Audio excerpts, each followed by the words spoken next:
मौत के बारे में काफ़ी सारे लोग ना सवाल करते हैं, तो उसके बारे में आपका क्या ख्याल है, क्या हो इसके बारे में कहेंगे आप? आ जाओ।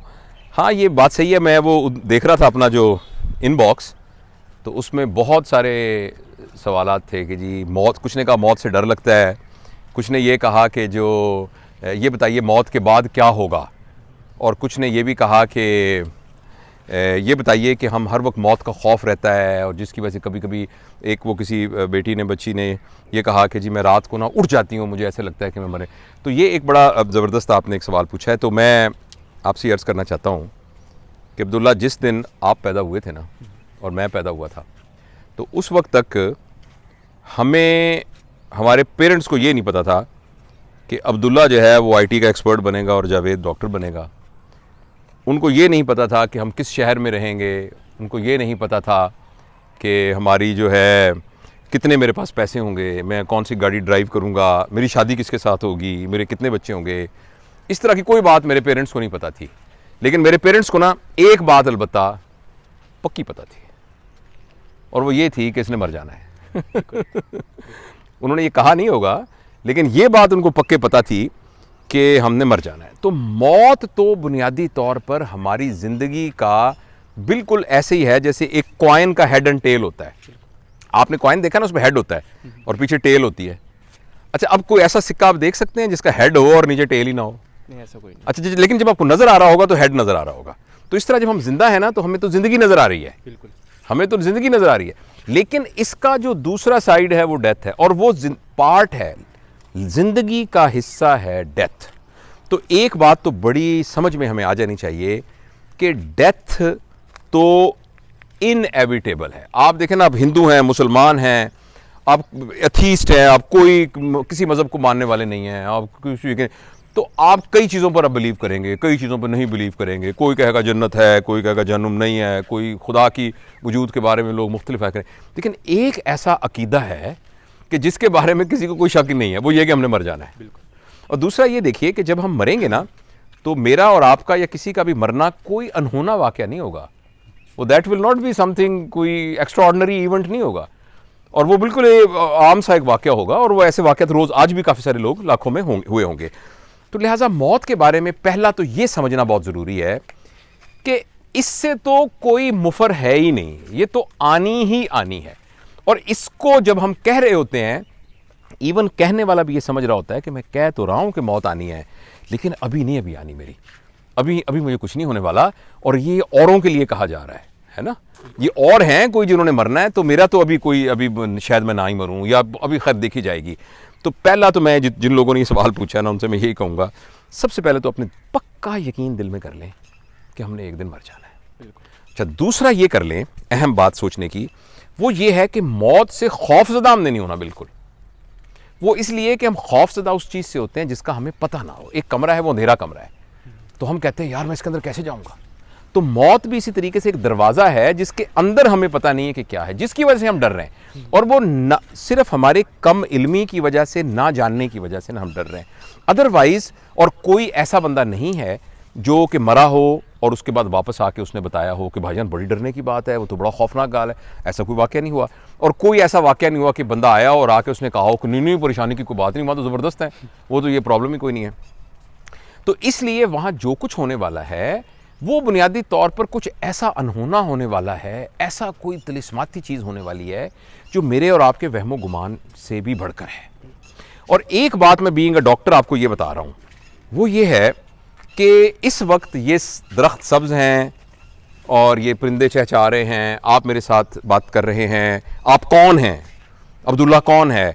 अब्दुल्ला जो है वो मेरा बेटों की तरह है, मेरा कोलीग है, मेरा साथी है, उसकी ये एक्सपर्टीज़ हैं, ये फ़लाँ का बेटा है, ये सारी की सारी बातें। अच्छा, अल्लाह ना करे अब्दुल्ला को कोई तकलीफ़ हो, आप बीमार हुए थे तो हमें तकलीफ़ हुई थी फ़ौरन कि अब्दुल्ला को तकलीफ़ हो। मुझे ये तकलीफ़ मुझे क्यों हो रही है? ये मेरी सिर्फ मेमोरी की वजह से हो रही है।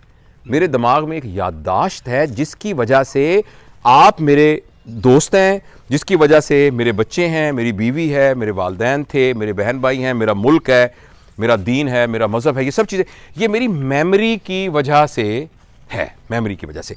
अच्छा, मैं एज अ मेडिकल डॉक्टर ये जानता हूँ कि जिस वक्त लोग मरने, मेरे हज़ारों लोग मेरे आंखों के सामने मरे होंगे, हज़ारों लोग, कई लोग, मेरे अपने वालिद और वालदा तो मेरी गोद में दोनों फौत हुए थे, दोनों का सर मेरी गोद में था जिस वक्त फौत हुए थे।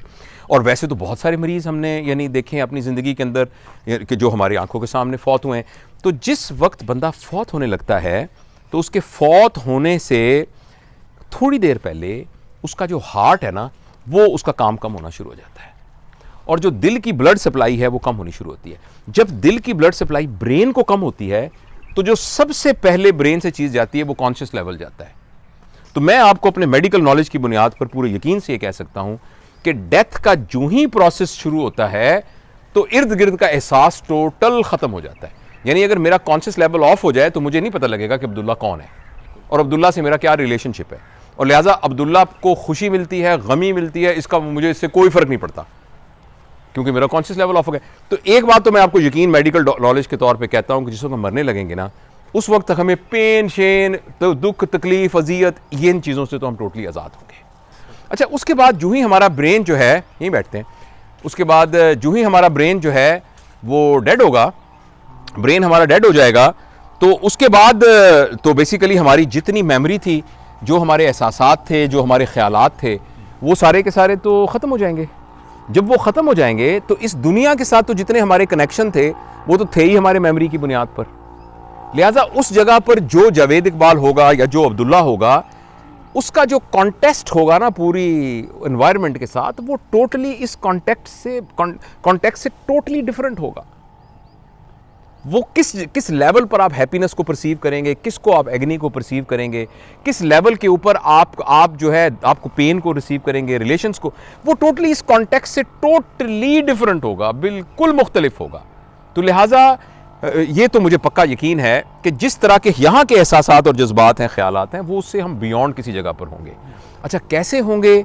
उस सिलसिले में सबसे जो मैं समझता हूँ दुनिया में सबसे ज़्यादा अहम माने जाने वाली बात है वो कॉन्टेक्स्ट है जो हमें रिलीजन बताता है, जो रिलीजन बताता है। तो आपका जिस फेथ से भी ताल्लुक़ है, आप उसको रेफ़र करें और करके देखें कि भाई मौत के बाद की ज़िंदगी में इस रूह के साथ क्या होगा। मैंने तो अपने मेडिकल पॉइंट ऑफ व्यू से ये बता दिया है कि जो ही हम यहाँ से डिस्कनेक्ट होंगे ना, इसके डिस्कनेक्ट होते ही बुनियादी तौर पर यहाँ से सारे जो जिस वजह से हम परेशान हैं, ना कोई एंजाइटी नाम की चीज़ होगी, ना कोई डिप्रेशन होगी, ना कोई जेलसी होगी, ना कोई लड़ाई होगी, ना कोई झगड़ा होगा, ना कोई कंपटीशन होगा, ना कोई खुशी होगी, ना कोई गमी होगी, कुछ भी नहीं होगा ये सारा। तो इसलिए तो परेशान होने की कोई ज़रूरत नहीं है। और बाकी क्या होगा ये आप अपना इसको तहकीक कीजिए यूजिंग योर रिलीजियस थिंग। कुछ साइंटिफिक लोग जो कहते हैं एक्सपेरिमेंट करके, उससे वो मेरा ख्याल है हमारे मौजू से उसका ताल्लुक़ नहीं है, क्योंकि हम जो भी बात करेंगे वो बात बुनियादी तौर पर यानी जब तक हम खुद वहाँ जाएंगे नहीं उस वक्त हमें पक्का पता नहीं चलेगा। तो we have to wait till we go there.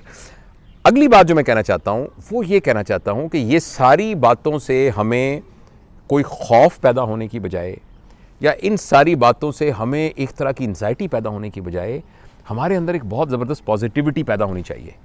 वो पॉजिटिविटी ये है कि मैं आपको बस आखिरी, अभी रोज़े का अफ्तारी का भी टाइम होने वाला है, मैं आखिरी बात आपको ये बताना चाहता हूँ कि आपको भूख लगी थी बहुत शदीद, आपको एक कमरे में दाखिल किया गया, अंदर एक तरफ से लेकर आखिर तक बूफे लगा हुआ था, उफ़ खुशबुएँ आ रही थीं, ज़बरदस्त खाने पके हुए थे, ड्रिंक्स पड़े थे, तुम्हारे मुँह में पानी आ रहा है, तो यानी शरबत पड़े हुए थे, ड्रिंक्स पड़ी हुई थी, हॉट बेवरेजेस पड़ी हुई थी, सारे खाने पड़े हुए थे। आपको कहा गया अब्दुल्ला आपके पास है 1.5 घंटा, जो कुछ आप लेना चाहो उसको खाओ। तो आपने कहा कि यार 1.5 घंटा तो बड़ा टाइम होता है, थका हुआ हूँ, सो ना जाऊँ। उन्होंने कहा यार खाना फिर ख़त्म हो जाएगा। उसने कहा यार 1.5 घंटा है ना, आधा घंटा, आपने अलार्म लगा के सो गए, आधा घंटा से। उन्होंने कहा यार गर्मी बड़ी लग रही है, मैं ज़रा मुँह हाथ तो धोआऊँ, ज़रा ठंडा, तो वॉशरूम गए तो वॉशरूम बड़ा था। आपने कहा शॉवर ना ले लूँ, आपने शॉवर लेना शुरू कर दिया। इसके बाद जनाब अचानक ये हुआ कि फिर आपको ख्याल आया कि यार मैं ज़रा कंघी कर लूँगा, शैम्पू एक बड़ा सा परफ्यूम पड़ा हो तो वो आपने लगाना शुरू किया। जब आप वापस आए तो अचानक आपको लगा कि तुम्हें खाना खाना था, तो आपने जल्दी खाना शुरू किया। तो एक बंदे ने कहा भाई साहब टाइम हो गया। आपको यार मैंने कुछ खाना था। मैंने कहा भाई साहब टाइम हो गया, आपको 1.5 घंटा दिया था। तो ज़िंदगी के बारे में अगर आपने 80 साल ज़िंदा रहना है तो 365 मल्टीप्लाइड बाई 80, ये तकरीबन 29,700 दिन बनते हैं तकरीबन। तो आपके पास 29,700 दिन है अगर आपने 80 साल की उम्र में फौत होना है तो आज का दिन एक गुजर जाएगा अगर एक बच्चे का, तो 29,699 दिन रह गए। मैंने अपना हिसाब लगाया कि अगर मैंने 80 साल, अल्लाह जाने कितना रहना है कम या ज़्यादा, I am 59, I will be 59 in few days. तो मेरे पास जो है ना वो तकरीबन 2900 कुछ दिन है और कल 2900-600 कुछ दिन होंगे, ठीक है। तो लिहाजा हम लाइफ को इस तरीके से देखें, डेथ को इस तरीके से देखें कि ये इतना टाइम है, इस टाइम के अंदर मैंने अपनी एनर्जीज को और अपनी सलाहियतों को, अपनी सोच को maximum best of my abilities perform करना है। कुछ लोग कहते हैं ना टाइम मैनेजमेंट, कि जी टाइम मैनेजमेंट सिखाएं। हमारी वर्कशॉप होती थी, मैंने वो टाइम मैनेजमेंट की वर्कशॉप खत्म कर दी है, मैंने उसका नाम खत्म कर दिया है। मैंने कहा टाइम मैनेजमेंट क्या मतलब, आप सुबह उठें, सारा दिन सोते रहें और शाम को उठें, और सुबह उठें और सारा दिन यहाँ के कस्सी चलाएं, फलों पे काम करें, सफाई करें, तो दोनों का वक्त तो गुजर गया। तो टाइम ने आपको मैनेज करना है। आपने क्या टाइम मैनेज करना है? टाइम ने तो ऑटोमेटिक जाना है, आपने मैनेज करना है अपनी सलाहियतों को। लिहाजा awareness about death is the strongest motivational force a person can have. खाना अच्छा अच्छा, ज्यादा ज्यादा, खूब चबा के मजे से खाने की सबसे बड़ी मोटिवेशनल फोर्स यह है कि 1.5 घंटे के बाद भाईजान आपको कमरे से बाहर भेज दिया जाएगा। तो इसी तरह जिंदगी को भरपूर तरीके से गुजारने की सबसे बड़ी मोटिवेशन यह है कि भाईजान इतने दिनों के बाद आपने इस दुनिया से चले जाना है, और इत्तेफाक से वो तो पता है 1.5 घंटे बाद ये किसी भी वक्त आपको बाहर जाने का ऑर्डर आ सकता है। तो इसलिए मैं अपनी बात को समाप्त करता हूं कि मौत से बिल्कुल डरने की कोई ज़रूरत नहीं है। मैं एक दफ़ा फिर ना सोच लूं कि जो मैं कह रहा हूं इसका मेरा यही मतलब है या मैं झूठ झूठ कह रहा हूं। मैं आपको ना पूरे यकीन से कह रहा हूं, जो मैं कह रहा हूं मेरा यही मतलब है कि मौत से बिल्कुल डरने की ज़रूरत नहीं है। हाँ, एक अनहोनी चीज़ है जिसकी वजह से, एक अनयूजुअल चीज़ का एक डर है कि ये क्या होगा। जिस तरीके से वो जो जंपिंग नहीं करते ऊपर, क्या कहते हैं उसे, कौन सी जंपिंग कहते हैं? पैराग्लाइडिंग? नहीं, ऊपर से जंप करते हैं बहुत रस्सी से साथ बांध के, बॉन्जी जंपिंग। तो मैं गया था वहाँ साउथ अफ्रीका, तो खैर मैंने तो जंप नहीं लगाया, मेरी बेगम ज़ात थी, उसने कहा नहीं मैं नहीं जाने देना। तो वहाँ ये है कि वो जब लोग ऐसे कर रहे होते हैं, खुद पैसे भी दिए होते हैं, जर भी होते हैं, और जिन्होंने लगाई वो कहते हैं कि लग रहा हो पता नहीं क्या होगा, लेकिन द मोमेंट ही जंप आपको लगता है कि ज़िंदगी का लाइफ टाइम एक्सपीरियंस था जब आपने वो देखा, वो जो जितने सेकंड या मिनट गुजरे। इस तरीके से मैं ये होप करता हूँ कि जब हम इस दुनिया से जाएंगे, ये हमारा लाइफ टाइम एक्सपीरियंस होगा। हमें पता चलेगा बहुत सारी बातों का जिनके बारे में हम सिर्फ हमें तसव्वुरात ही करते थे। हाँ, अलबत्ता ये है कि उससे पहले का जो टाइम है उसको ज़रा ध्यान से गुजारें और उसमें अपनी एनर्जीज़ की मैक्सिमम यूटिलाइजेशन करें, और हर वक्त जहन में रखें कि मैंने मर जाना है, मर जाएंगे तो देखी जाएगी। Thank you.